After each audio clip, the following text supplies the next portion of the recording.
네, 그 디베이트에 오신 것을 환영합니다. 오늘 저희가 다룰 주제는요, 60대 이상 노년층의 수분 섭취 문제입니다. 이게 굉장히 일상적이면서도 또 중요한 문제인데요. 흔히 물은 생명수다, 많이 마셔야 좋다, 이렇게들 알고 계시지만 사실 노년기에는 이 통염이 오히려 좀 위험할 수도 있다는 그런 의학적 견해도 나오고 있습니다. 그래서 오늘 제공된 자료를 바탕으로 노년층에게 정말 물을 많이 마시는 것이 최선인지 한번 깊이 탐구해 보겠습니다. 네, 맞습니다. 노년기에 접어들면 우리 몸의 이 수분 조절 시스템이 젊을 때랑은 좀 다르게 작동을 하거든요. 예를 들어서 갈증을 느끼는 감각, 이게 좀 둔해지고요. 또 신장의 수분 처리 능력도 자연스럽게 떨어집니다. 그러다 보니까 이제 얼마나 마셔야 하는지, 또 어떻게 마셔야 하는지를 두고 전문가들 사이에서도 의견이 좀 갈리고 있습니다. 오늘 토론의 핵심 질문은 이거겠죠. 노년기의 건강을 위해서 물을 충분히 마셔야 하는가? 아니면 과하지 않게 딱 알맞게 마셔야 하는가? 저는 그 노년기의 탈수 위험성 이걸 좀 더 중요하게 생각해서요. 의식적으로 충분한 수분을 섭취하는 것이 건강 유지에 필수적이다. 이런 입장을 좀 말씀드리려고 합니다. 저는 반대로 과도한 수분 섭취가 가져올 수 있는 위험성들, 뭐 예를 들면 저나트륨 혈증이라든지 아니면 신부전 악화 같은 그런 문제들을 좀 고려해서요. 많이 마시는 것보다는 개인의 상태에 맞는 적절한 양을 찾는 것이 무엇보다 중요하다. 이런 관점에서 이야기해 보겠습니다. 네, 그럼 먼저 제 주장의 근거를 좀 말씀드리겠습니다. 노년층에서 사실 가장 큰 문제 중 하나가요. 몸에 수분이 부족해도 이 목마름을 잘 못 느낀다는 점입니다. 그 뇌에 있는 갈증 중추 기능이 좀 떨어지기 때문인데요. 이게 자신도 모르는 사이에 만성적인 탈수로 이어질 수가 있어요. 탈수라는 게 단순히 뭐 기운이 좀 없고 이런 걸 넘어서서 혈액순환에도 문제를 일으키고 노폐물 배출도 잘 안 되고 변비나 피부 노화도 또 빨리 오게 하는 원인이 됩니다. 더 신박해지면 어지럼증 때문에 낙상 위험도 커지고 뭐 혼란스러워 하시거나 심할 때는 의식 저하까지도 올 수 있거든요. 자료에 나온 그 70대 여성분 사례를 보면 목이 안 마르니까 괜찮겠지 하고 물을 거의 안 드시다가 결국 심각한 탈수 상태로 입원까지 하셨잖아요. 이런 위험을 생각하면 갈증이라는 게 좀 불확실한 신호인데 이것만 믿고 있을 게 아니라 매일 일정량 이상의 물을 좀 의식적으로 섭취하는 그런 예방적인 조치가 꼭 필요하다고 생각합니다. 권고가 노년층에는 또 다른 어떤 심각한 위험을 만들 수 있다는 점을 좀 지적하고 싶습니다. 예를 들어서 뭐 하루 2리터 마셔라 이런 일반적인 기준 있잖아요. 그거는 사실 활동량이 많은 젊은 성인들한테나 좀 적합할 수 있는 이야기고요. 노년기에는 아까 말씀드린 것처럼 신장 기능이 떨어져 있기 때문에 물을 너무 많이 마시면 이걸 몸 밖으로 효율적으로 내보내질 못해요. 그럼 어떻게 되겠어요? 그 결과로 체내에 수분이 자꾸 쌓여서 뭐 손발이 붓는 부종이 생기거나 더 심하면 폐에 물이 차는 폐부종까지도 생길 수 있습니다. 그리고 더 위험한 건요. 물을 너무 많이 마셔서 혈액 속의 나트륨 농도가 비정상적으로 낮아지는 상태, 바로 저나트륨 혈증입니다. 하이퍼나트리미아라고 하죠. 그러니까 혈액 속 염분이 부족해지는 건데 이게 어지럼증이나 구토, 두통을 유발하고 아주 심하면 의식장애나 발작까지도 일으킬 수 있거든요. 실제로 그 자료에도 보면 건강에 좋다고 하루에 3리터씩 물을 꾸준히 드시던 70대 남성분이 저나트륨 혈증 때문에 응급실 신세를 진 사례가 나오잖아요. 이게 바로 물은 많을수록 좋다는 믿음이 얼마나 위험할 수 있는지를 보여주는 단적인 예라고 할 수 있습니다. 특히 심장이나 신장에 기저질환이 있는 분들한테는 이 과도한 수분 섭취가 정말 치명적일 수 있어요. 그래서 저는 충분히라는 그런 좀 모호한 목표보다는 각자의 몸 상태에 맞는 적정량을 찾는 게 훨씬 더 중요하다고 봅니다. 그 적정량이라는 개념에는 저도 동의합니다. 하지만 그 기준을 그럼 어떻게 설정할 거냐, 이게 문제인 거죠. 갈증 감각이 이미 무뎌진 상태에서 그냥 몸의 신호만 기다리다가는 아까 말씀드린 탈수 위험을 피하기가 좀 어렵지 않을까요? 그래서 저는 뭐 특별한 질환 때문에 수분 섭취를 제한해야 하는 경우가 아니라면 비교적 건강한 노인분들을 기준으로 하루에 한 1리터에서 1.5리터 정도, 그러니까 물컵으로 한 대여섯 잔 정도는 최소한의 안전선으로 삼아서 좀 의식적으로 섭취할 필요가 있다, 이렇게 주장을 하는 겁니다. 물론 음식으로 섭취하는 수분도 무시할 순 없죠. 뭐 국이나 찌개도 드시고 오이 같은 건 90% 이상이 물이고 수박도 그렇고 토마토나 배도 70% 이상 수분이니까요. 과일, 채소 통해서도 꽤 많은 양을 섭취하긴 합니다. 하지만 이 순수한 물 형태로 마시는 것이 체내 흡수라든지 노폐물 배출에는 좀 더 효율적일 수 있다. 이런 연구 결과들도 있거든요. 갈증 신호가 약해진 노년기에는 이런 어떤 최소한의 가이드라인이라도 있는 것이 탈수 예방에 중요한 역할을 할 수 있다고 생각합니다. 저는 그 1리터에서 1.5리터라는 그 숫자조차도 이걸 일률적으로 적용하기에는 좀 무리가 있다는 게 제 입장입니다. 예를 들어서 체중이 80kg이 분하고 55kg인 분이 똑같은 양의 물을 필요로 할까요? 당연히 아니겠죠. 활동량이나 날씨에 따라서도 필요한 양은 계속 달라지고요.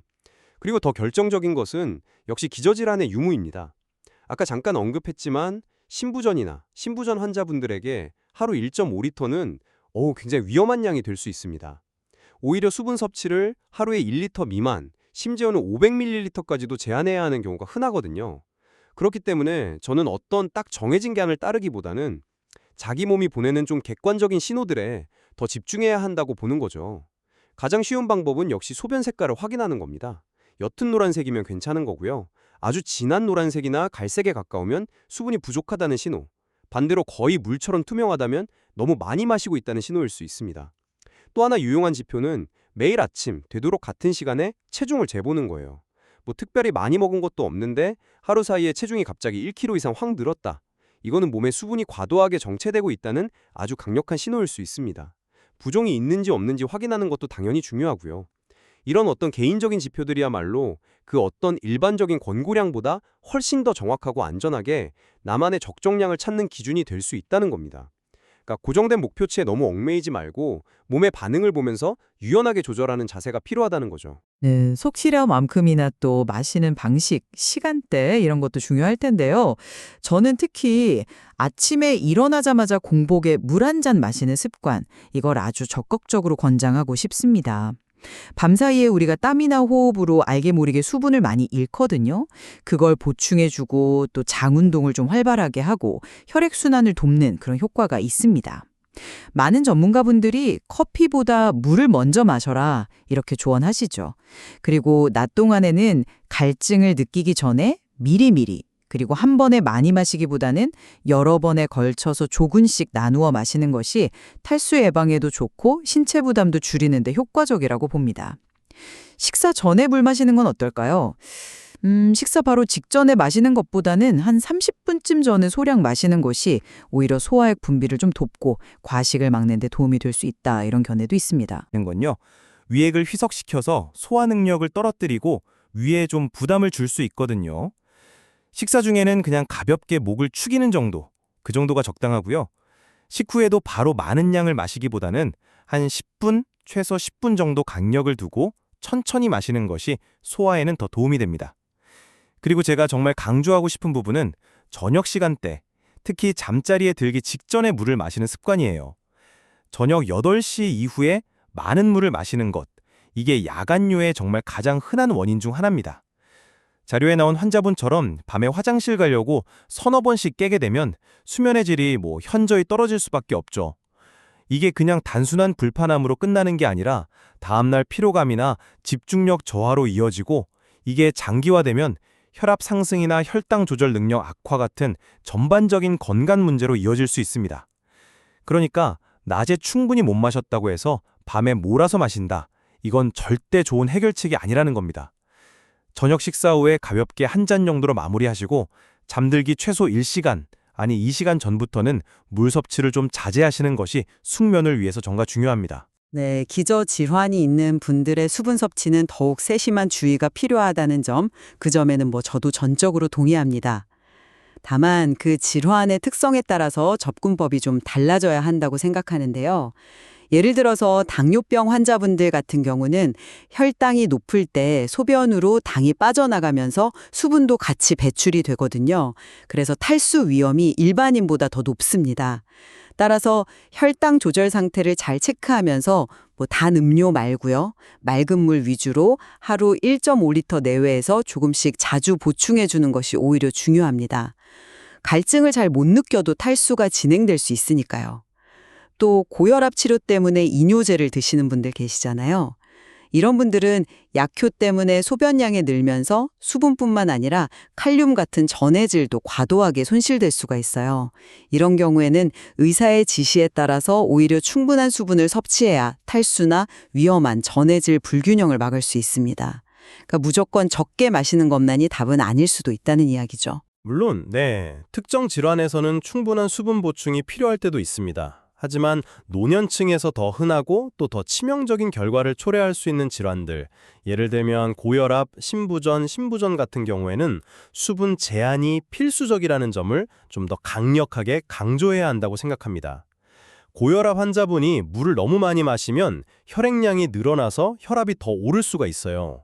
짜게 먹지 않는 것만큼이나 물을 과하게 마시는 것도 피해야 하고 보통 하루 1리터에서 1.2리터 정도가 권장되는 편입니다.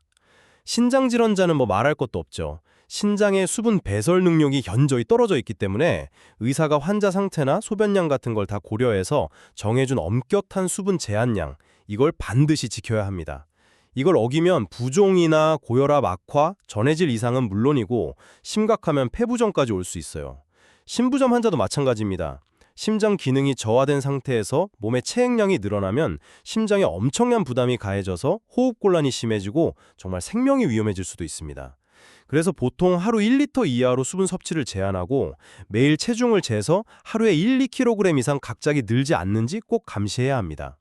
자료에서처럼 수분 조절 실패해서 숨쳐서 응급실 오시는 경우 이게 생각보다 드물지 않거든요.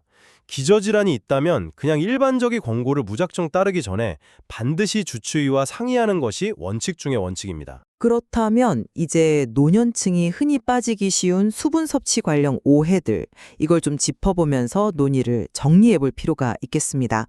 가장 대표적인 오해가 바로 그거죠. 목마르지 않으면 괜찮다는 생각. 제가 여러 번 강조했지만 노화로 갈증 감각이 둔해지기 때문에 목마름은 더 이상 신뢰할 만한 수분 부족의 지표가 아니라는 겁니다. 갈증을 못 느껴도 몸은 이미 탈수 상태일 수 있다는 거죠. 따라서 입술이나 입안이 자주 마르고 피부가 좀 푸석푸석하고 탄력이 없는 것 같고 소변색이 진하거나 횟수가 줄고 또 쉽게 피곤하거나 변비가 심해지고 뭐 이유 없는 두통이 잦다면 갈증 여부와 상관없이 아, 내가 수분이 부족한가 하고 의심해보고 물 마시는 양을 좀 늘릴 필요가 있습니다. 반대로 제가 지적하고 싶은 가장 큰 오해는 건강하려면 무조건 하루 2리터 이상 마셔야 한다는 어떤 강박관념 같은 겁니다. 아까도 말씀드렸지만 이건 젊고 건강한 사람에게도 좀 과할 수 있는 양이고요.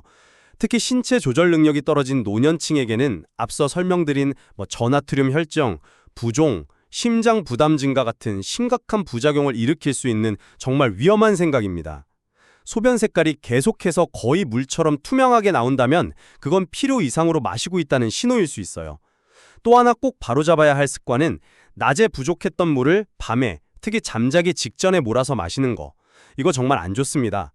이건 결국 야간요로 인한 수면 방해로 이어져서 다음날 컨디션 망치고 만성 피로를 유발할 뿐이거든요. 혹시 부족했다면 그냥 다음날 아침부터 다시 좀 꾸준히 마시는 습관을 들이는 것이 훨씬 현명한 방법입니다. 네, 오늘 논의를 좀 종합해보면요. 노년기에는 이 갈증 감각 둔화로 인한 만성 탈수 위험이 분명히 존재하기 때문에 수분 제한이 필요한 어떤 특정 질환이 없으시다면 하루 1리터에서 1.5리터 정도의 물을 좀 의식적으로 그리고 한 번에 많이 마시기보다는 조금씩 자주 나누어 마시는 것이 그래도 안전한 기본 원칙이 될 수 있겠다 하는 것이 제 입장입니다. 저는 많이 마시는 것 자체가 목표가 되어서는 안 된다. 이걸 다시 한번 강조하고 싶고요. 어떤 일률적인 양보다는 개인의 체중, 활동량, 건강 상태, 그리고 아까 말씀드린 소변색이나 체중 변화 같은 몸의 객관적인 신호에 맞춰서 알맞게 조절하는 그런 능동적인 자세가 핵심이다. 이렇게 요약하겠습니다. 특히 심장이나 신장 질환 같은 기저질환이 있다면 다른 무엇보다도 반드시 의사와 상의해서 자신에게 맞는 안전한 수분 섭취 계획을 세우는 것이 가장 중요합니다. 결국 노년기의 수분 섭취는 젊을 때와는 다른 좀 더 섬세한 접근이 필요하다는 것, 그리고 정답이라는 게 하나로 딱 정해진 게 아니라 개인에 따라 달라진다는 점에는 우리 둘 다 동의하는 것 같습니다. 극단적으로 너무 적게 마시는 탈수 상태도, 또 무턱대고 너무 많이 마시는 과수분 상태도 모두 피해야 한다는 점은 분명해 보입니다. 맞습니다. 특히 아침에 일어나서 물 한 잔 마시는 것에 긍정적인 효과라든지 식사 전에 너무 많이 마시지 않는 것, 그리고 저녁 늦게 많은 양의 물을 피해야 한다는 점 같은 것들은 오늘 저희 논의에서 공통적으로 도출된 꽤 유용한 실천 지침이라고 할 수 있겠습니다. 네, 물 한 잔 마시는 이 작은 습관이 노년기 건강에 미치는 영향은 생각보다 큽니다. 오늘 저희가 제시해드린 다양한 관점과 또 의학적 근거들이 청취자 여러분 각자가 자신의 수분 섭취 습관을 한번 점검해 보시고 혹시 필요하다면 전문가와 상담하셔서 자신에게 맞는 최적의 균형점을 찾아가시는데 조금이나마 도움이 되기를 바랍니다. 네, 제공된 자료들에는 오늘 저희가 다룬 내용 외에도 이 주제에 대해서 더 깊이 생각해 볼 만한 좋은 정보들이 많이 담겨 있습니다. 단순히 많이 또는 적게라는 이런 이분법적인 생각을 넘어서서 자신의 몸의 소리에 좀 더 귀 기울이면서 현명하게 수분을 관리하는 그런 지혜가 필요한 시점이라고 생각합니다.